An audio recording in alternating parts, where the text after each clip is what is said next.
এই ধরনের ছোট এলইডিগুলো সাধারণত ডিসি 3 থেকে 4 ভোল্ট দিয়েই জ্বলে। সরাসরি এসি বিদ্যুতে লাগানোর সাথে সাথেই নষ্ট হয়ে যাবে। তবে এসি বিদ্যুৎ ব্যবহার করেও জ্বালানো সম্ভব। তবে কিছু কম্পোনেন্ট, ট্রিক্স ও দক্ষতাকে কাজে লাগাতে হবে। আজ আমি এসি বিদ্যুৎ দিয়ে এই এলইডি জ্বালিয়ে দেখাবো। তো কথা না বাড়িয়ে ভিডিও শুরু করি। এই কাজটা করতে আমার প্রথমে একটি এলইডি নিতে হবে। একটি 100 কিলো ওহমের রেজিস্টর লাগবে।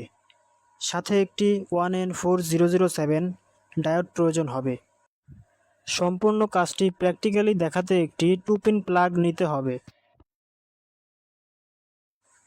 এখন আমি সরাসরি কাজে চলে যাই। আমার হাতের এই এলইডির পজিটিভ প্রান্তের সাথে 100 কিলো ওহমের রেজিস্টরটি সোল্ডারিং করে নেব।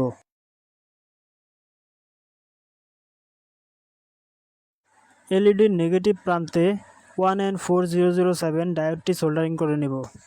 ডায়োডের কালো প্রান্ত থাকবে এলইডির দিকে। সোল্ডারিং হয়ে গেলে আমার কাজ প্রায় অর্ধেক শেষ। 2-পিন প্লাগ লাগানোর আগে আমি চেক করে দেখিয়ে দেব এর ভেতরে বিদ্যুৎ প্রবাহিত হচ্ছে কিনা। দেখুন, টেস্টারে থাকা লাল বাতিটি জ্বলছে, তার মানে বিদ্যুৎ প্রবাহিত হচ্ছে।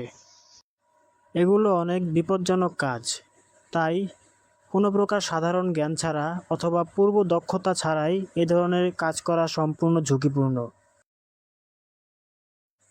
এখন আমি 2-পিন প্লাগের 2 প্রান্ত ডায়োড ও রেজিস্টরের 2 প্রান্তে লাগিয়ে নেব। কোথাও বুঝতে অসুবিধা হলে আমাকে কমেন্ট করে জানাবেন, আমি সমাধান করার সম্পূর্ণ চেষ্টা করব। আমি আবারও বলছি, এই কাজগুলো করার আগে অবশ্যই সাবধানতা অবলম্বন করবেন। পূর্বের কোনো অভিজ্ঞতা না থাকলে এই কাজগুলো করা সম্পূর্ণ বিপজ্জনক। যে কোনো সময় যে কোনো সমস্যার সম্মুখীন হতে পারেন।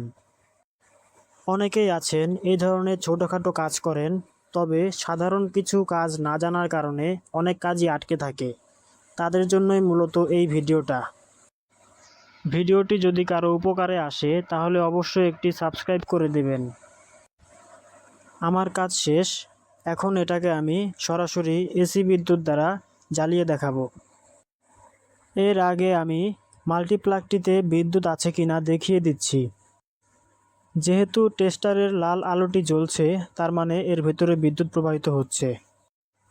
এখন আমি এটাকে প্র্যাকটিক্যালি জ্বালিয়ে দেখাবো।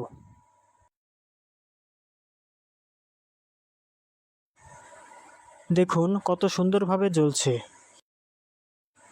এই ধরনের ভিডিও পেতে চ্যানেলটি সাবস্ক্রাইব করুন।